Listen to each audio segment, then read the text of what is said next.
बंगाल विधानसभा चुनाव में सियासी पकड़ मजबूत करने के लिए हर दल पूरा दम लगाए हुए है। बदलाव का सपना साकार करने के लिए बीजेपी हर तबके को साधने की कोशिश कर रही है। अलग अलग समीकरणों का सहारा भी लिया जा रहा है। पश्चिम बंगाल में नाथ संप्रदाय को अपने पाले में लाने के लिए बीजेपी ने योगी आदित्यनाथ को मैदान में उतारा है। बीजेपी को भरोसा है कि योगी आदित्यनाथ की जनसभाओं के जरिए नाथ संप्रदाय का दिल जीतने में कामयाबी मिलेगी।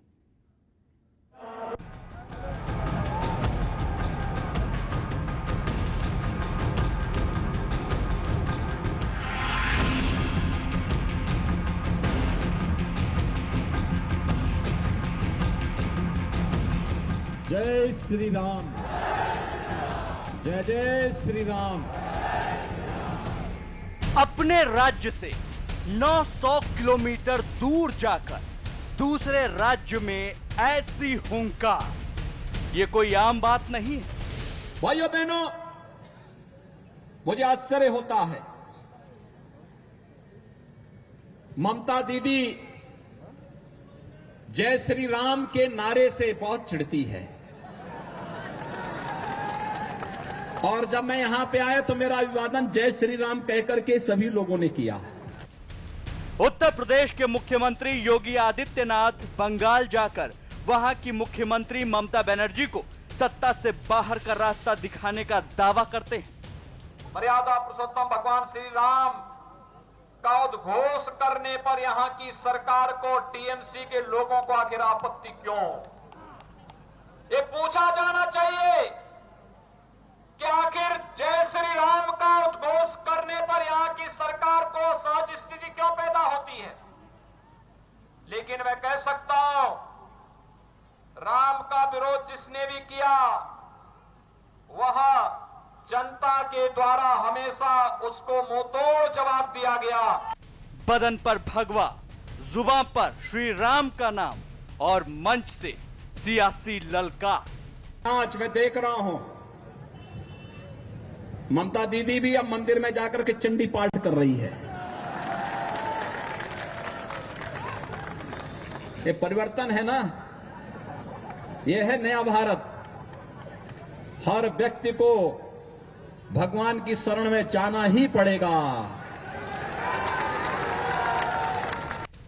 बंगाल की चुनावी राजनीति में इस बार नाथ योग से राजयोग का गणित बैठाने की कोशिश हो रही है।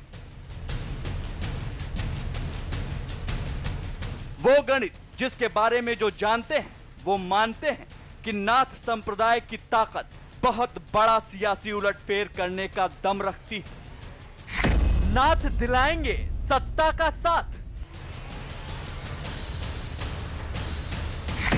नाथ संप्रदाय करेगा चुनावी चमत्कार। पश्चिम बंगाल में उत्तर प्रदेश के मुख्यमंत्री योगी आदित्यनाथ की हुंकार के पीछे एक बहुत बड़ा कारण है। 80 लाख लोग उस संप्रदाय से जुड़े हैं जिससे योगी आदित्यनाथ का बहुत पुराना कनेक्शन है। ये नाथ संप्रदाय के लोग हैं जिस संप्रदाय से योगी आदित्यनाथ भी आते हैं। यही कारण है कि बीजेपी ने उन्हें पश्चिम बंगाल में अपना पोस्टर बॉय बना रखा है। बंगाल जीतने के लिए बीजेपी और टीएमसी ने सारी ताकत लगा दी है, लेकिन इस बीच जिस संप्रदाय पर बीजेपी ने बाजी लगाई है उसकी सांस्कृतिक परंपरा ने सियासत का रुख कई बार मोड़ा है। अब तक आपने बंगाल में धार्मिक ध्रुवीकरण के दांव पेच देखे, लेकिन आज आपको नाथ संप्रदाय का सांस्कृतिक और राजनीतिक दमखम दिखाते हैं, क्योंकि यह संप्रदाय सदियों से सत्ता के समीकरण साधता रहा है।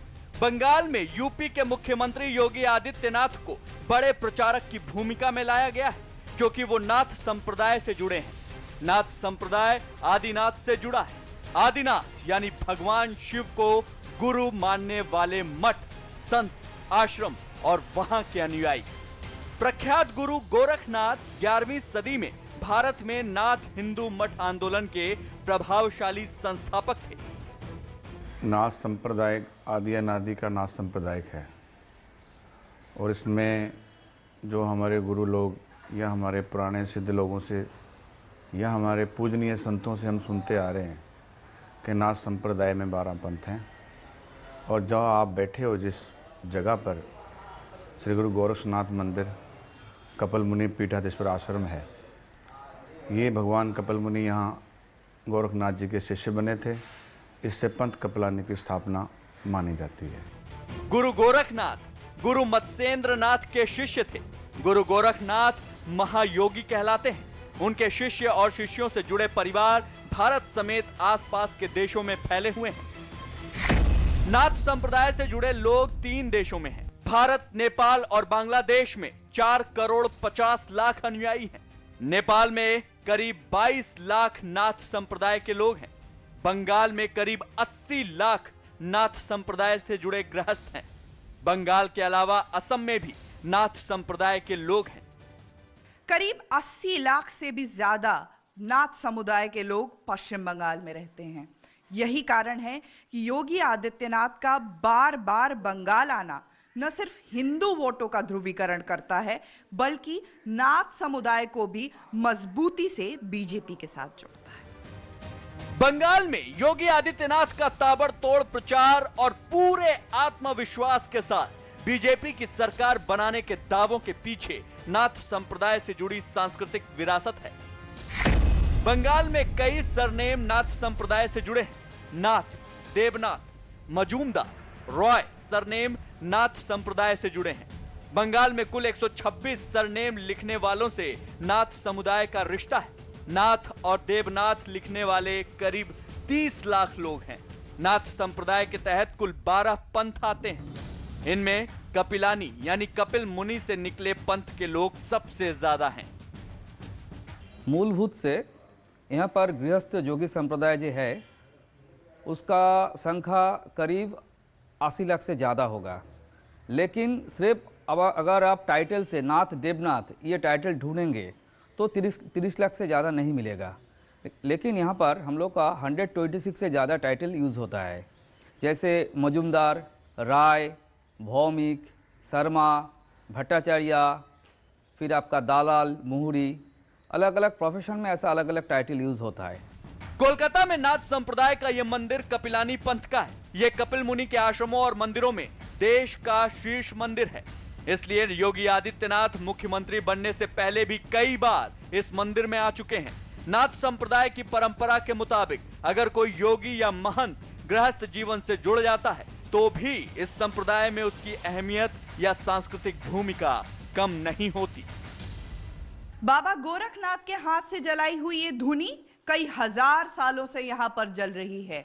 मान्यता ये है कि ये वही स्थान है जहां पर बाबा गोरखनाथ ने कपिल मुनि को अपना शिष्य बनाया था। बंगाल के बड़े मठों में शुमार ये कोलकाता के बागुईहाटी में बना नाथ संप्रदाय से जुड़ा कपिलानी पंथ का शीर्ष मंदिर है। मान्यता है कि यहाँ पर गोरक्षनाथ पीठ के संस्थापक महायोगी गुरु गोरखनाथ ने तपस्या की थी। यहीं पर उन्होंने कपिल मुनि को दीक्षा दी थी, जिसके बाद कपिलानी पंथ की स्थापना हुई।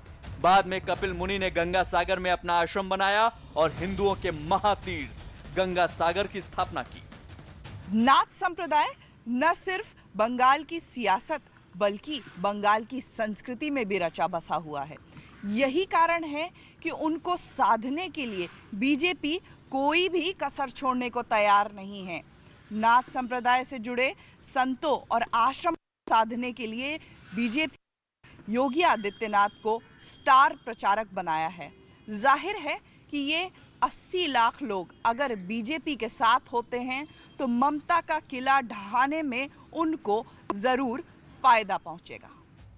गुरु गोरखनाथ की तपोभूमि होने की वजह से गोरखपुर और योगी आदित्यनाथ का बंगाल के नाथ संप्रदाय वाले मठ, महंत और इससे जुड़े लोगों से पुराना रिश्ता है। उस रिश्ते का दायरा अब 80 लाख लोगों की शक्ल में बहुत विशाल हो चुका है।